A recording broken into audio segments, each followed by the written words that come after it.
मावली उपखंड क्षेत्र में श्रीनाथ लैब सहित कई निजी लैब बिना पंजीकरण नगर पालिका व फायर एनओसी के संचालित हो रही हैं। यहां रोजाना सैकड़ों मरीजों का इलाज तक किया जा रहा है। ब्लॉक चिकित्सा अधिकारी ने दस्तावेज नहीं मिलने की पुष्टि की। वहीं ग्रामीण क्षेत्रों में नियम हकीम भी खुलेआम दुकानें चला रहे हैं, लेकिन जिम्मेदार कार्रवाई से बचते दिख रहे हैं। हाँ सर, ये मावली क्षेत्र में जो लेबें चल रही है उसके बारे में पूछना है कि आपको कि इनके डॉक्यूमेंट्स के बारे में आपको इनको सूचित किया था क्या? इनके 2 डॉक्यूमेंट मेरे पास आए दोनों लैब के। एक तो BMW का, ये Srinath digital x-ray Lokesh nursing care, इसका एक BMW का बायोमेडिकल वेस्ट का एक डॉक्यूमेंट मेरे पास आया है, जो 31/3/2026 तक वैलिड है।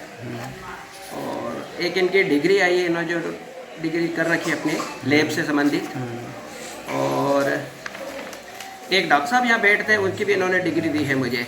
डॉक्टर साहब बैठते हैं वहाँ पे, और उनका उन्होंने डिग्री और मेडिकल काउंसिल का रजिस्ट्रेशन सर्टिफिकेट दे दिया है। अब एक तो फायर एनओसी की मेरे पास नहीं आई है, और एक क्लिनिकल एस्टेब्लिशमेंट एक्ट में इनका रजिस्ट्रेशन किया जाता है, वो डॉक्यूमेंट अभी मेरे पास नहीं आया है। मैंने इनको बोला है, उन्होंने बताया था कि दे दिए यहाँ पर।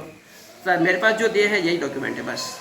अच्छा, और नगर पालिका वाली एनओसी भी नहीं है इनके पास? नगर पालिका एनओसी नहीं है, वो भी नहीं है। नहीं है। और लेब के अंदर बेड लगा सकते हैं क्या सर? बेड लगा के इलाज कर सकते हैं क्या? नहीं, इलाज नहीं कर सकते। अगर डॉक्टर साहब है, अगर डॉक्टर साहब है, इलाज तो डॉक्टर साहब करते हैं। लेब में सैंपल कलेक्शन के लिए बेड नहीं लगा सकते। एक बेड लगा सकते हैं जिसमें मरीज को लेटा के, अगर कई बार जरूरत पड़ती है मेरा मरीज को लेटाना पड़े तो अपन लेटा के सैंपल कलेक्ट कर सकते हैं, तो एक आध बेड लगा सकते हैं। अगर डॉक्टर साहब बैठते हैं तो वो अपने हिसाब से कैसे क्या मैनेज करते हैं, वो डॉक्टर साहब की ही जिम्मेदारी रहती है।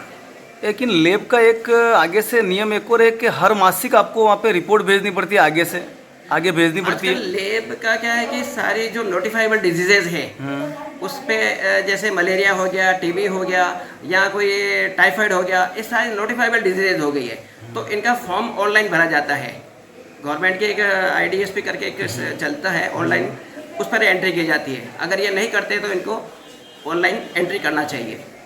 नहीं, ब्लॉक के हिसाब से आपको रिकॉर्ड आगे भेजना पड़ता है, नहीं भेजना पड़ता है? नहीं सर, ब्लॉक ऐसा कोई रूल्स है थोड़ी? एक्चुअली ब्लॉक के तो क्या डॉक्टर साहब मनोहर सिंह जी यादव है, वो BCMO साहब है, वो देखते हैं, पर हमारे पास इनका कोई डॉक्यूमेंट नहीं आते हमारे पास। अच्छा, तो इस वाली लैब के एक और लैब चलती है, वो भी श्रीनाथ है, उसका एक नहीं डॉक्यूमेंट कुछ? उसके भी डॉक्यूमेंट हैं, वहाँ भी एक डॉक्टर साहब बैठते हैं, सोनोग्राफी करते हैं वो, तो उनका रजिस्ट्रेशन वगैरह आ गया उनका भी? हाँ, उसका PCPNDT का है, उनके PCPNDT का जो सोनोग्राफी करते हैं डॉक्टर साहब का रजिस्ट्रेशन है, और PCPNDT का भी उन्होंने रजिस्ट्रेशन करवा रखा है। और क्लिनिकल एस्टेब्लिशमेंट एक्ट में उन्होंने अप्लाई कर रखा है, लेकिन बाकी मेरे पास फायर NOC और नगर पालिका के NOC ये मेरे पास दिया है। अच्छा, और ये पहले इतने टाइम से चल रही थी, इतने टाइम के खिलाफ कार्रवाई क्यों नहीं हो रही, क्यों नहीं मांग रहे डॉक्यूमेंट्स? सर पहले तो कई सालों से चल रही है। तो एक्चुअली में क्या है कि राजस्थान सरकार ने एक कमेटी बनाई हुई है, जिसमें तहसीलदार जी भी हैं, SHO है, और अपने खंड मुख्य चिकित्सा अधिकारी है। ये गवर्नमेंट की अभी एक नई गाइडलाइन आई है।